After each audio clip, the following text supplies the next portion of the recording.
동화에서 들었던 모든 것을 잊어버리세요. 키에프루스는 왕좌에 앉은 공작들뿐만 아니라 매일 생존을 위해 애썼던 수백만 명의 평범한 사람들의 이야기이기도 합니다. 창문 없는 오두막제철 음식 주말에 가는 목욕탕, 이것이 바로 현실이었죠. 이곳에는 안정적인 월급과 휴일은 없었지만 공동체 난로 그리고 혼자서는 이룰 수 없다는 깨달음이 있었습니다. 사람들은 아침부터 저녁까지 밭을 갈았고 겨울에는 비축해둔 식량 말린 생선 그리고 상호 부조로 버텨냈습니다. 황금기는 아니었지만 사람들은 꿋꿋이 헤쳐나갔습니다.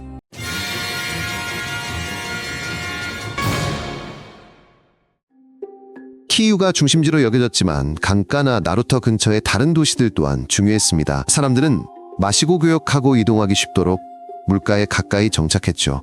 도시 안에는 시장과 장인들 교회 그리고 공작의 궁정이 있었고 성벽 밖으로는 경작지와 텃밭목 초지를 갖춘 마을들이 펼쳐졌습니다. 이 모든 것은 서로 얽혀 있어 도시 없이는 마을이 생존할 수 없었고 마을 없이는 도시가 생산물을 팔 수 없었죠. 강은 곧 길이었습니다. 급류와 다리를 통제하는 자가 물품뿐만 아니라 사람까지도 지배했습니다. 우리는 그 시대의 삶에 대해 오래된 기록과 땅속 유물들을 통해 많은 것을 알 수 있습니다. 자작나무 껍질 편지 오래된 항아리 도끼 조각들, 이 모든 것이 어떤 교과서보다 더 많은 이야기를 들려줍니다. 어딘가에서 재가 발견되면 그곳에 불이 났다는 뜻이 고장난감이나 신발이 발견되면 가족이 살았다는 뜻입니다. 심지어 아이들이 쓴 편지의 실수들까지도 남아있는데 그것들을 보면 글을 쓰고 다투고 서로 약속했던 흔적을 엿볼 수 있습니다. 그러니 루시의 역사는 허구의 영웅들에 대한 이야기가 아니라 우리와 같은 평범한 사람들에 대한 이야기입니다. 모든 것은 단순하게 계층이 나뉘어 있었다. 최상층에는 권력과 재력 무력을 지닌 공작과 그의 드루지나 수행 전사들과 있었고 그 다음은 부유층상 인성직자들이었다. 그 아래로는 모든 부담을 짊어지는 일반 농민들이 있었으며 어려움에 빠지거나 빚을 지거나 태어날 때부터 불리한 처지였던 종속민들도 있었다. 그리고 거의 노예와 다름없던 홀로프들도 존재했다. 운이 좋으면 신분 상승의 기회가 있기도 했으나 흉작이나 빚으로 인해 자유를 잃고 추락하는 경우도 있었다. 이 모든 것은 공동체와 개인의 운명에 달린 일이었다. 노비의 삶은 도피나 자유와는 거리가 멀었습니다. 이들은 사고 팔리거나 교환될 수 있었죠. 빚 때문에 태어날 때부터 혹은 죄를 지어 그 처지가 된 이들도 있었습니다. 주인의 부엌에서 밭에서 공방에서 일했습니다. 하지만 빚을 갚거나 몸값을 치러 풀려나거나 아예 주인이 풀어주어 자유를 얻을 기회도 있었습니다. 가장 중요한 것은 괜찮은 주인을 만나는 것이었죠. 만약 그렇지 못하면 자신이 하는 모든 것이 자신의 것이 아니었고 자유는 전무했습니다. 모든 것이 땅과 날씨에 달려 있었죠. 봄에는 밭을 갈고 여름에는 풀과 건초를 얻고 가을에는 수확하며 겨울에는 기다렸습니다. 호밀과 귀리를 심고 꿀을 모았으며 베리를 말리고 생선을 훈제했죠. 숲은 버섯과 사냥감으로 먹여 살리기도 했지만 화재 맹수서리로 인해 파멸시킬 수도 있었습니다. 겨울을 위해 식량장 작집을 비축했고 만약 준비하지 않았다면 아무도 구할 수 없었죠. 자연은 단순한 장식이 아니라 삶의 핵심 요소였습니다. 도시는 활기로 가득했습니다. 망치 소리가 울리고 상인들은 흥정하며 화덕에서는 연기가 피어올랐습니다. 대장장이는 쇠를 두드리고 도공은 흙을 빚고 가죽 장인들은 부츠를 꿰매고 있었습니다. 시장에는 꿀생선 소금직 물장 신구 등이 넘쳐났습니다. 돈이 항상 통용된 것은 아니었고 대부분은 물물 교환이 이루어졌습니다. 상인들은 어디서 언제 거래해야 할지 그리고 누구와 거래하지 않는 것이 좋은지도 잘 알고 있었습니다. 모든 것은 계약도로 다리에 달려 있었습니다. 시장을 지배하는 자가 곧 불을 거머쥐는 것이었습니다. 집은 통나무로 만든 이즈바이옷, 그 안에는 화덕과 평상꿰짝 선반이 있었으며 한쪽 구석에는 이콘이 놓여 있었다.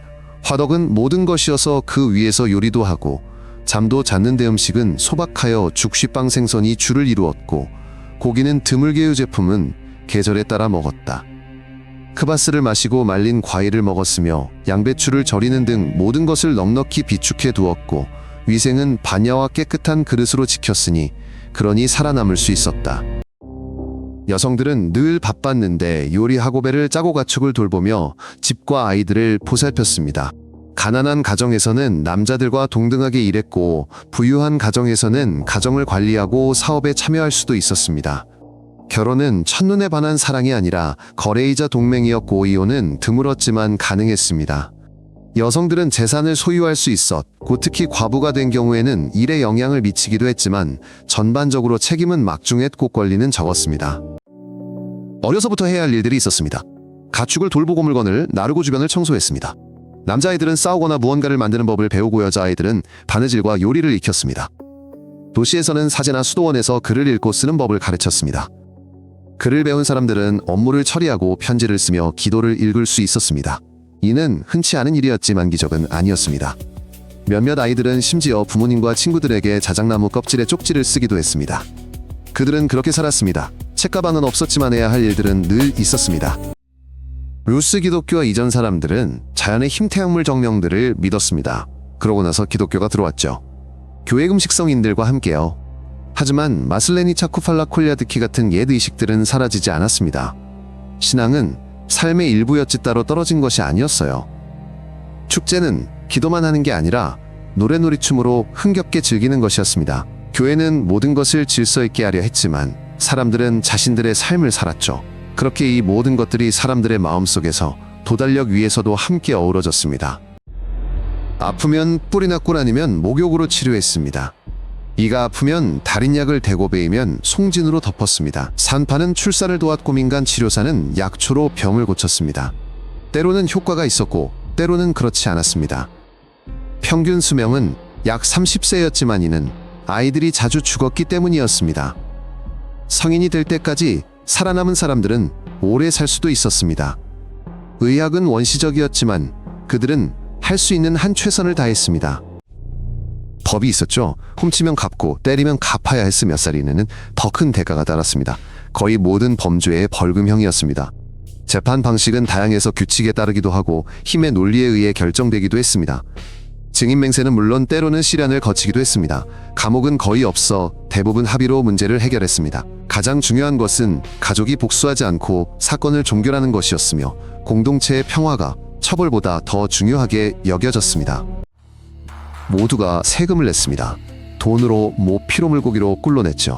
아니면 일로 대신하기도 했습니다. 다리를 짚고나기를 청소하거나 전쟁에 나가기도 했죠. 옛날에는 공작들이 직접 거들어 다녔습니다. 영지를 돌아다니면서 말이죠. 나중에는 징수관들을 임명하기 시작했습니다. 내는 방식은 달랐지만 모두가 냈습니다. 만약 너무 심하게 억압하면 백성들은 다른 공작에게로 떠날 수 있었습니다. 그래서 현명한 공작들은 균형을 유지했습니다. 살게 해주지 않으면 모든 것을 잃으니까요. 주된 힘은 드루지나였다. 무기와 경험을 갖춘 군주에게 충성하는 이들이었다. 무기로는 검도끼 활세자갑이 사용되었다. 원정은 조공무역 방어를 목적으로 했다. 평화는 유리할 때, 전쟁은 필요할 때였다. 무역로도와 지점 요새를 차지하기 위한 전투가 벌어졌다. 백성은 고통받았지만 보호 없이는 살아남을 수 없었다. 성공은 영웅심이 아니라 조직력과 시간의 문제였다. 영주에게는 잔치 선물 손님 논쟁 그리고 결정이 있었습니다.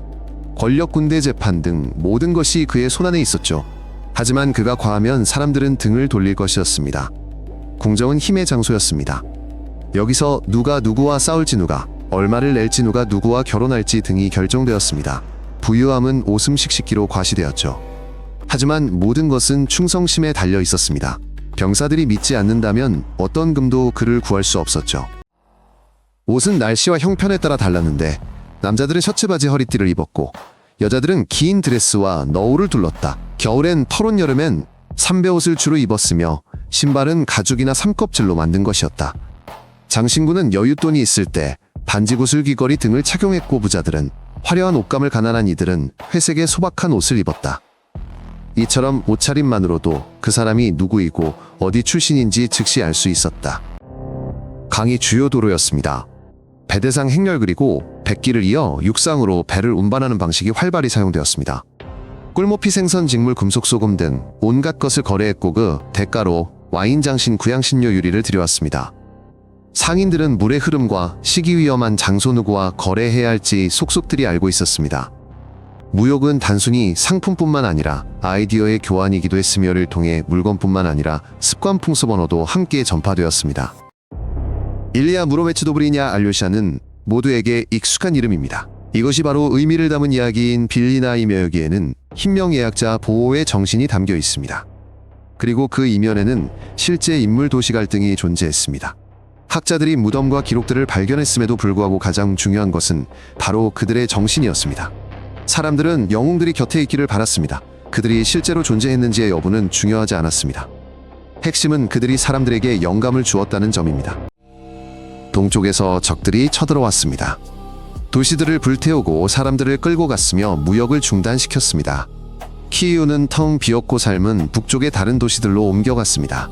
하지만 전통은 남았습니다. 문자, 풍습, 음식, 공예, 축제 등 이 모든 것은 계속 이어졌습니다. 루스는 사라지지 않고 단지 변했을 뿐입니다. 그리고 기억은 땅속의 도말 속의 도리 안에도 생생히 남아 있습니다. 흥미로우셨다면 새로운 소식을 놓치지 않도록 구독해주세요.